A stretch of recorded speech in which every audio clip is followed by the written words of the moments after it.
What's up, everybody? It's time for the CALIBRIA Crystal Guardians video. Today, we're talking about the best 3-star monsters in the game. Things that everyone can summon. You know, I say that, but with the increased NAT 5 and NAT 4 rates in this game, like, kind of everything is everything that someone can summon. But things that you can summon a lot of and fully skill up pretty easily, 3-star monsters. So, generally, when people think about the NAT 5s that are the best, they're talking about like endgame PvP or things that are just like so strong that they're significantly stronger than 3 stars.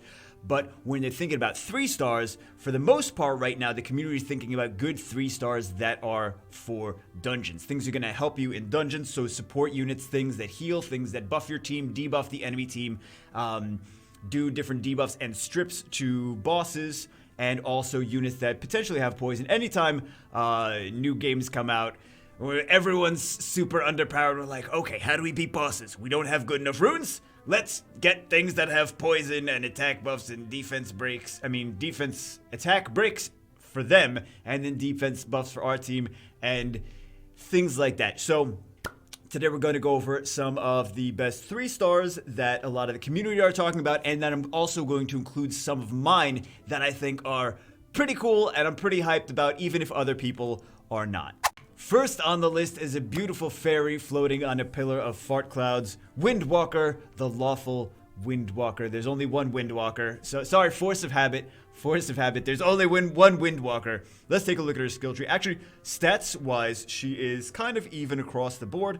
She has decent base speed, which comes into play, though, because she is a turn cycling unit. Whirlwind skill 1 is a slow, goes up to 100% activation rate when it is fully maxed. Second skill, Gale, restores 15% HP and 100% energy to an ally. Think about this like Raccoony, right? Doesn't cleanse or anything, but just think of it like a Raccoony because it heals and it also fully increases the attack gauge. Chinook, I don't like this one as much as I like the Gale. I think Gale is the better skill. This is just a healing skill. Wind's Blessing. This is another turn gauge manipulation. So the point of this unit is to limit the amount of, with the slow at least, limit the amount of turns like a boss unit, for example, would get, and then keep increasing the amount of turns that your team gets just overall, right? Increases energy, which is the attack gauge, and then the Wind's Blessing send forth a blessed...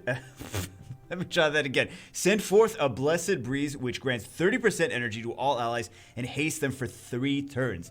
This is very much like Bernard in Summoner's War, right? So, we know that Bernard is very relevant in Summoner's War, but it also has Bernard plus Raccoony skill 2 plus a slow. Bernard doesn't even have a slow on skill 1. It doesn't have any debuffs. And then we have these. This is potentially pretty cool. Erase their negative status effects, grants them immunity. Is nice, and then this is more heals, so you can build her if you need for like guild, like if you need it for like a defense thing, you could build her like this for like tanky heals. But really for dungeons, I think this is going to be just this because it's just about turn gauge manipulation, like getting a lot of turns versus the enemy getting not that many turns. We already know Bernard is a great unit in Summoner's War. You can do a lot with Bernard just to give your team a whole lot of turns, and this is very much in the same vein. That's why a lot of people have been trying to build her. A lot of people are talking about this is one of the units that you want to keep.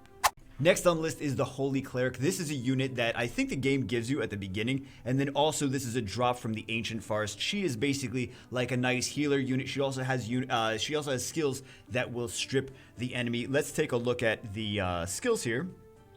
First skill, 3 meteorites, fling them into an enemy. 35% chance of dispelling one of the target's buffs, and then we have 2 upgrades there, so each hit will have a 30% chance of dispelling one of the buffs, which could be potentially good in Colossus. Over here. And then she also has a passive that works when she strips buffs as well, which activates. Cure, summon Holy Light to erase all of an ally's negative status effect, restore 30% of their HP. It's fairly cut and dry, straightforward. Little heal and cleanse. Shooting Star summons a massive meteor crashing into an enemy, 490% of attack, and 80% chance to remove all of the target's buffs. Goes up to 100% chance when it is upgraded, and cooldown is down to 3. So she's got strips on skill 1 and 2. So if you're thinking like, I need something for PvE that has a high strip chance, well, do I need to have a couple different units that have little strips here and there just to be safe? She's got 2 strips already in her skills. And then she also has Pray, restore to the Pray to the Heavens, restore 20% HP to all allies, increase their attack for 2 turns. Could be good for offensively, right? Could be good if you're doing dungeons. Extra attack power plus a heal, both in the same unit. Strip, heal, attack power. There's a lot of different things that she's got going on in her kit. Passive Sacred Faith. This is another interesting one. This is the one that I'm playing around with right now on her. Restore 15% of allies' HP each time an enemy buff is dispelled. I think I might just switch it back, switch it to Sacred Gift though, because this is really nice. This is a heal regardless. And I don't think I really need this, but this works with all the strips. This strip, and then this heals every time you strip, right? And then this one, after dispelling a buff from an enemy, 70% chance to transfer to an ally, increased duration by 1 turn. If this was transferred to all allies, then I'd be like, oh, hold on now. That seems pretty cool. But as it stands, I think I kind of like this build the most on her. This. But it really depends on like what other units you're running. But she's a pretty solid, she heals, and she also has some strips in her kit which come in handy. And she's a unit that you can easily skill up because she drops from the Ancient Fire, so you can fully max her fairly easy from the first location in the game. On to the Chaotic faction. First on the list here is Hydra, who is a slow, tanky unit that people are excited to build for his poison and his defense buff and crit resist. Let's take a look. He's got not crazy base speed, right? Like I said, slow and tanky. He does some damage based on his poison, which is good against bosses. And then he also does a little bit of his max HP and damage on some of his skills too. So Spits Venom, this does a poison skill 1. It's up to 50% chance when it's maxed. So not a great chance to poison, but at least he's got the poison there. Howl Trap all enemies. This is a taunt skill, and this is not really what you want for dungeons necessarily. So that's not really the thing that you'd be building here. Inspiring Howl though is potentially something good for Colossus. Howl encourage all allies to increase their defense and crit resist for 2 turns. Hey, that's not bad. However, there is a downside to this skill. Cooldown 5 turns, reduce cooldown by 1 turn. So that's up to 4, that's down to 4 turns, but it's only a 2-turn buff. So you have it up 50% of the time, which means that you may want to combo this with a unit that reduces cooldowns so that he's able to at least use Inspiring Howl more often so that it's a more consistent defense buff, crit resist for when the bosses are trying to hit you, right? And then we have these third skills. This one really it's only a revive. It's a revive, which not really a skill that you want to build for dungeons. This is more poison, and this is just prolonging the poison effects on the enemies. Then he has just a faction HP leader skill as well, but he's really there for his tanky buffs and the poison that he gives to the enemies. Another one on the list in Chaotic is Jungle Heart. So she is going to be good for Leviathan. She's got immunity and she's got a cleanse, reduces the time of ally debuffs and increase the time of their buffs. She also has a little bit of energy reduction in skill 1. Let's take a look at her. We have the first skill, like I said, energy reduction. Second skill, power of the jungle, restore HP and increase their attack. I don't know that I would necessarily build it with this one. I would be more excited to build it with the jungle guardian skill. Harness the power of the jungle to restore 15% HP to all allies and gain immunity. That's pretty good in Leviathan, right?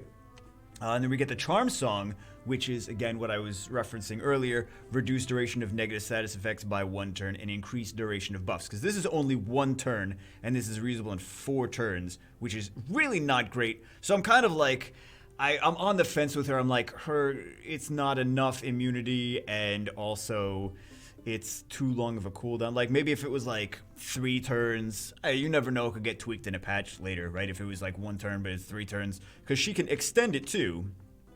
But I think for some of these, might be nice to bring with something that reduces the cooldowns on them, on some of these skills, because some of the skills are not really available like all the time, right? So we have this, which I already mentioned.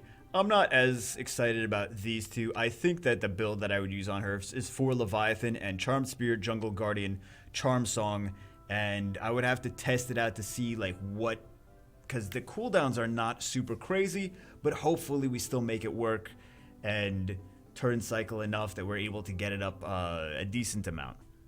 Next on the list in evil is Cerberus. So this guy is a fun, exciting unit to use. Imagine Summoner's War equivalent of like Fire Hellhound if he also had a defense break and ignore defense.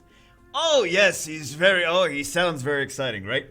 So Cerberus' first skill, reduce defense for 1 turn, goes up to 100% chance when it is fully maxed. Brutal Bite, violently bite an enemy, additional 30% crit rate, but you really shouldn't need that extra 30% crit rate because he puts attack and crit rate up on all allies. So you really shouldn't need that extra crit rate here. But this one's exciting. Bite an enemy 3 times, 70% of attack in fixed damage, ignores defense, imbued with 50% drain effect. So this one seems a little bit more exciting because ignore defense, right? Triple hit ignore defense.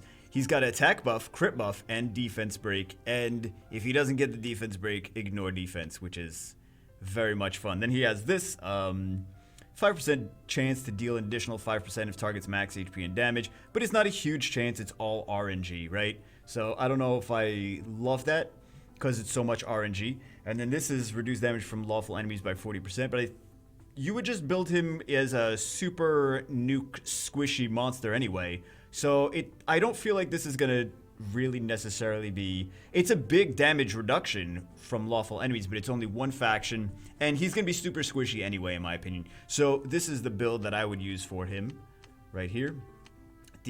Obviously, there's only one choice for skill 1, right? The defense break and then the attack and crit buff here. So, I mean, the cooldown is, it's only a 2-turn, and the cooldown is 5 turns, but I could see this being used in, like, arena offense kind of situation. So, yeah. Not a bad unit for a, like I said, he's kind of like the Fire Hellhound in Summoner's War. The buffs aren't up as long as the Fire Hellhound, but also at the same time, he has a little bit more because he defense breaks, and he also ignores defense. Another unit that's going to be really nice for Colossus potentially is the Flame Mantis. He has a lot of access to attack break skill. Let's say he's got attack break, he's got AoE attack break. He also has block beneficial effects, and he also has a defense break. So I think he's going to be really nice for Colossus potentially to make it safe, but also he's got a defense break, so it's going to be able to do a lot of damage after that as well. So we've got the 80% chance to reduce target's attack for 1 turn, goes up to 100% chance after that. And we know the Colossus gets the attack power buff, and then he does the attack power buff on him, defense break on your allies, and then big nuke damage, right? Then we have the Devotion, increase own defense. That's not the one that I really do. I feel like I would do this one.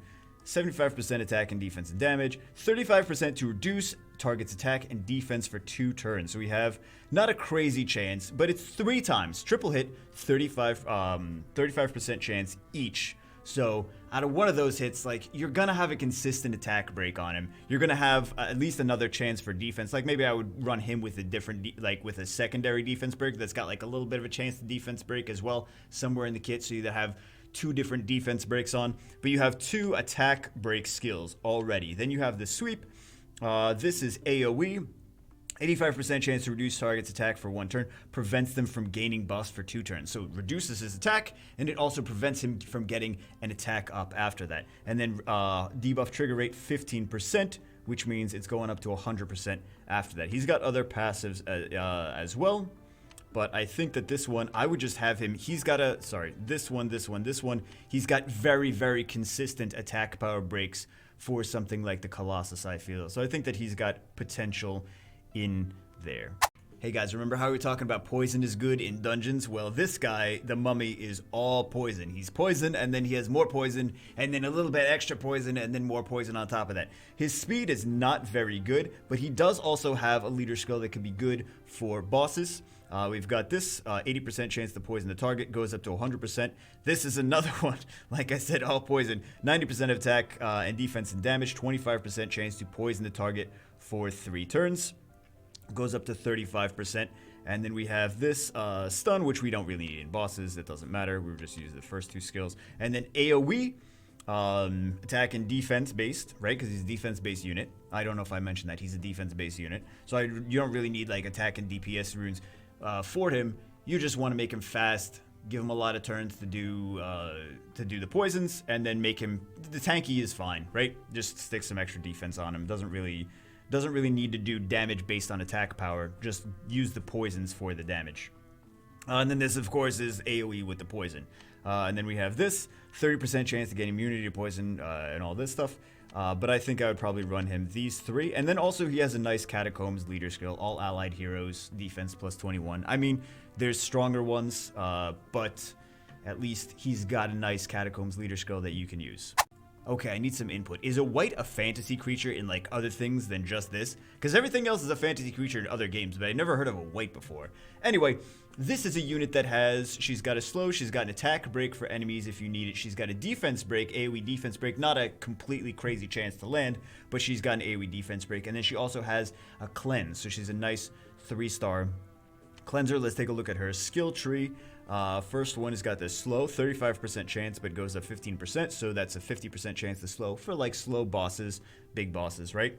Then this one, AoE attack break, it is up to 70% chance, attack break for 2 turns, if you need the attack break, right? If you need the attack break. Maybe you want to do attack break early game, and then when you progress to end game, or later on in the game, you might switch it to this skill, which is a defense break, which is going to make your runs faster, but if the enemies start hitting you, they're going to do more damage because they're not attack broken, right? So maybe this one more early game, this one more later game.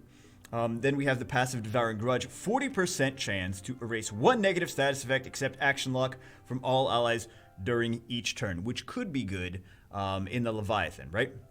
Well, it could be good in more areas than just the Leviathan. Unfortunately, it's only a 40% chance. When it upgrades, it goes up to a 60% chance. So it's not crazy reliable, but you at least have that potential chance. Maybe if you combo her with one of the other units that we were talking about before, which can cleanse and put immunity on, then you have 2 different things that can keep cleansing those debuffs, and maybe it's more consistent if you have the both of them in the same team combo together.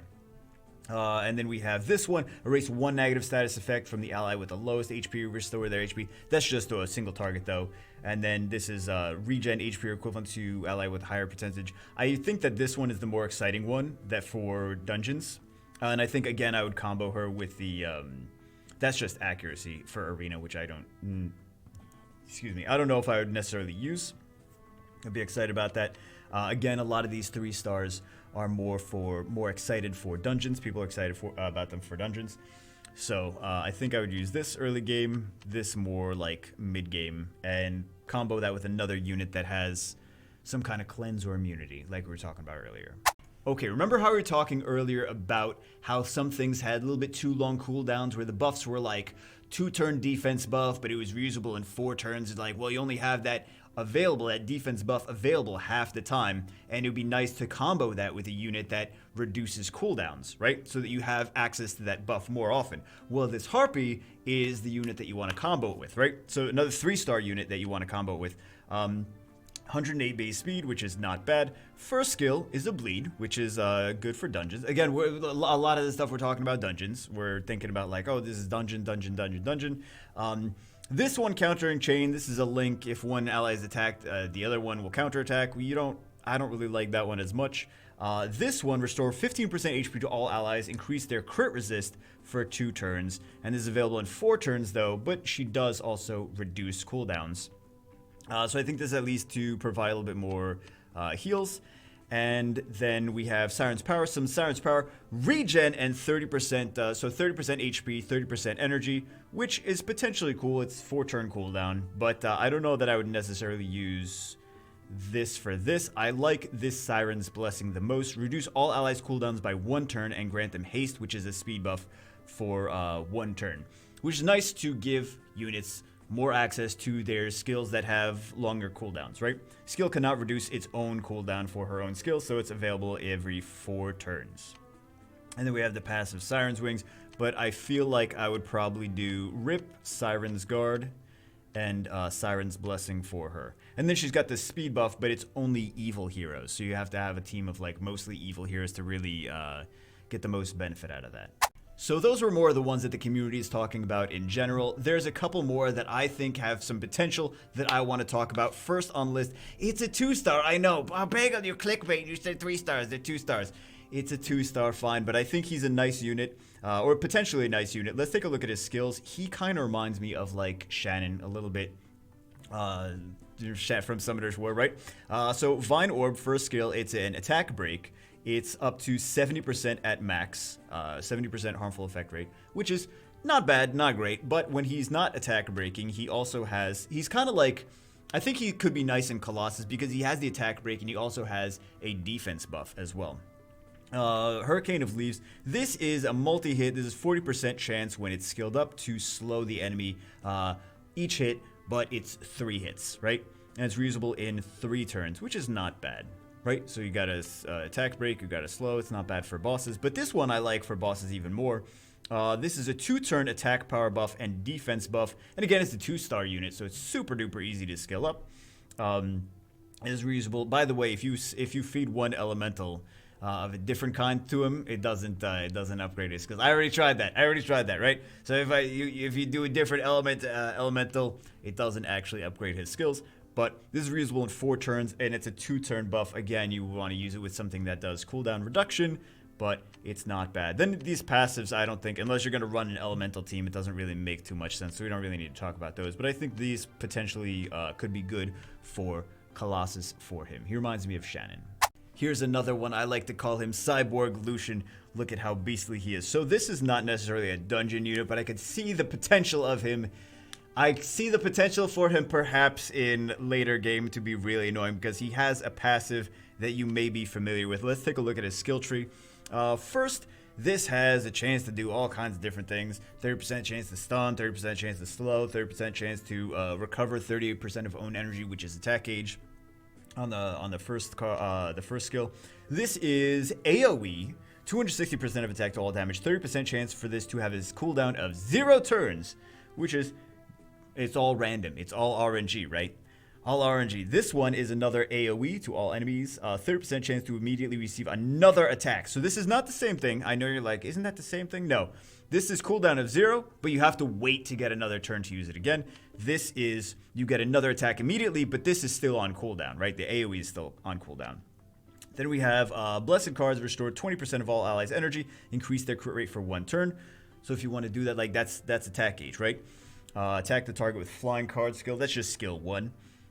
So this is kind of similar to, in Summoner's War terms, Purian, like the water Inferno.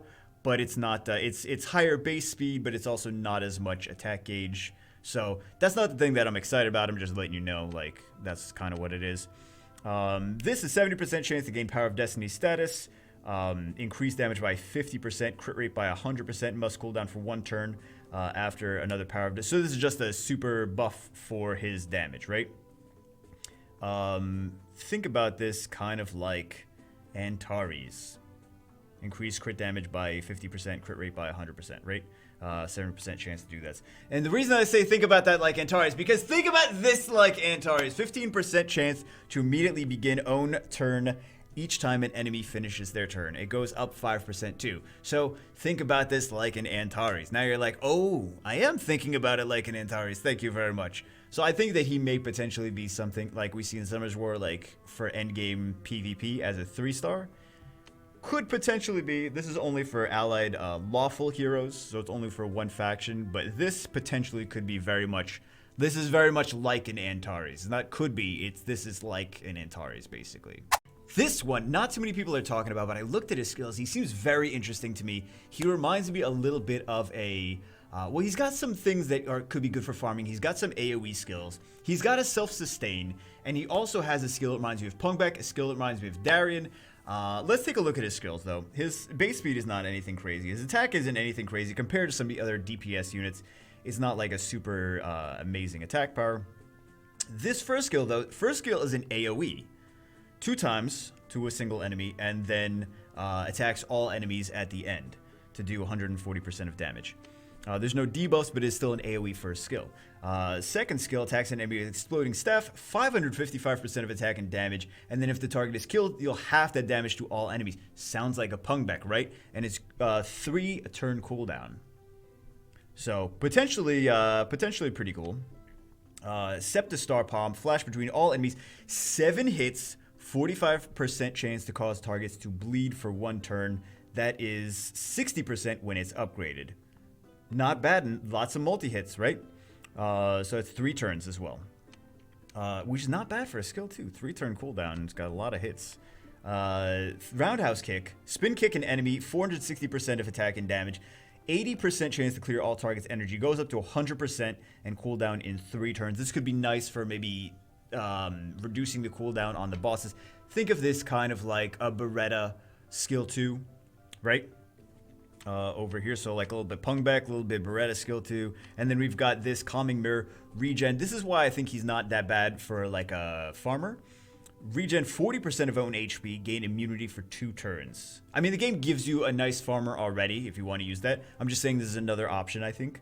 40% of own HP and gain immunity for 2 turns is not bad. So he can potentially, maybe he can solo things. I'm kind of curious. Inquiring minds like a bagel want to know.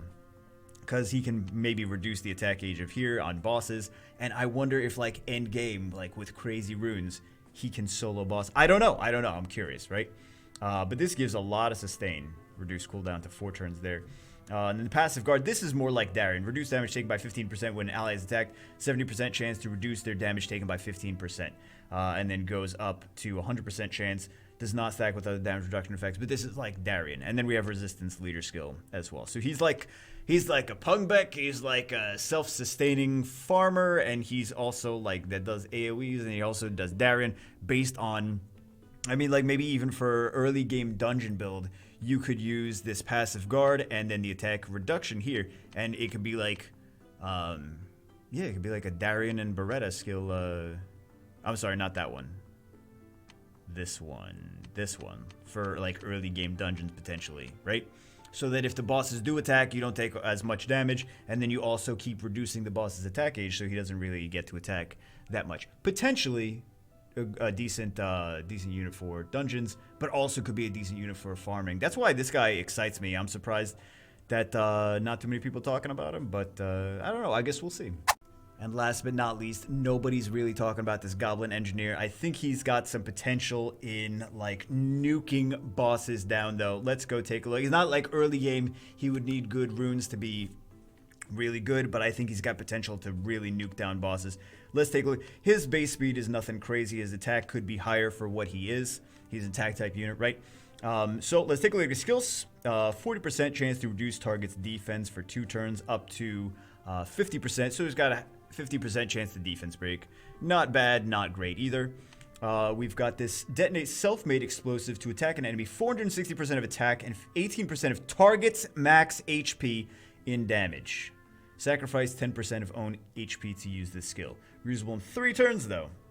Right? So big burst damage plus 18% of target's max HP. So I feel like this may be able to either 4 or possibly even 3-shot bosses with this blast attack. He's got a defense break and he's got big damage to bosses, like big immediate damage. So you don't have to wait for like the poison to tick off. You just do the damage and the damage is done. But I mean, he does some damage to himself as well. So he's kind of like a Spectre. He's kind of like a Daphnis kind of thing. You see like the similarity there. So he's potentially good for like big tanky boss units. Then we have this gain. So it's a chainsaw, 585% of attack and damage, additional 25 energy for each own active buff.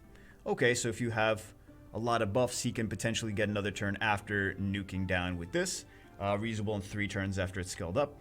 Passive battle armor at the start of own turn, 70% chance to increase own attack and crit buff. Wait a second, he's got a defense break, he's got a crit and attack buff, so that's everything you need, and then he's got big nuke damage. He's got everything in that same, in his skill set. Attack buff, defense break, nuke. All of them.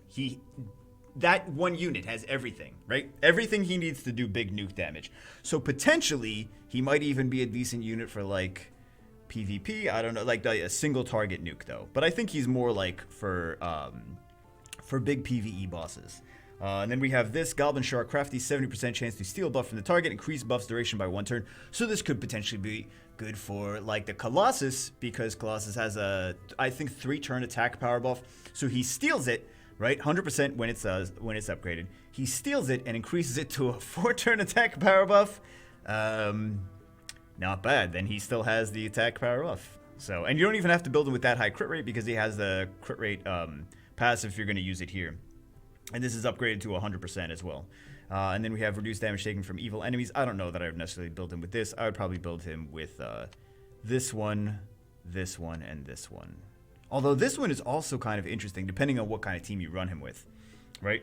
So, and he has things that buff himself, so he can potentially get other additional turns. But I think I would run him like this, and this is only for chaotic heroes. But I think he's got potential. No one's really talking about him, but I think he's a potentially cool boss nuke unit. Alright guys, that's it for this one. I hope you enjoyed it. Oh my god, so much talking. I never intend to talk this much, guys. I just want to get my information out, and just always winds up being way too long. Oh, I'm so sorry. But those are my thoughts. Those are a lot of the units that a lot of the 3 stars that people are talking about, how they're excited to build, what they are using in the different dungeons. So hope you guys got some information out of this. Hope you guys enjoyed the video. Hope you guys are enjoying the game, and I will see you as always in the next one.